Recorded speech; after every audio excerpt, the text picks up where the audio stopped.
My name is Allegra Babiars, and this is Extreme. What made me get into Etch-a-Sketch art is an unconventional story. I'm a pre-optometry major, so all I do is science classes. So it's just science, science, science, and it gets really overbearing and stressful. So I'm studying one day as a freshman, and I'm just overwhelmed. There's too much stuff to study. So I just put my books down and I'm sitting in my room and I have an Etch-a-Sketch and I look at my planner and there's a bulldog on the planner and I'm like, I'll draw the bulldog, and I'm doing it and I'm like, oh, wow.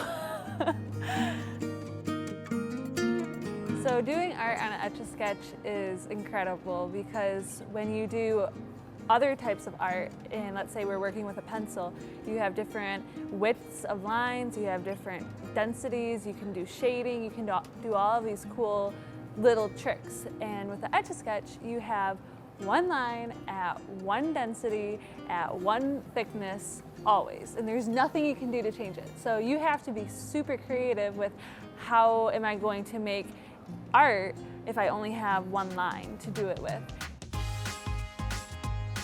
A lot of people do acknowledge my art, especially at the art show. It's really fun to stand there and watch because people will come up and say, wow, that's crazy. I can't even imagine doing that. And I'm like, yep, it's cool. I don't know how to practice for it. I just kind of sit down and I do it, and I have no idea if it's gonna turn out the way I want it to. And this is my first attempt, and it's my last attempt, and I'll never draw President Barack Obama again. And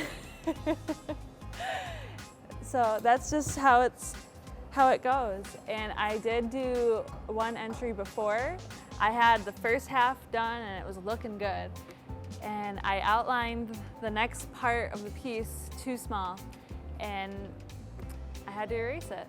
I had to turn it over, shake it. All that work is gone because of one little mistake. And that's what life is all about, especially with the profession that I'm going into. I can't mess up someone's eyes. Practice.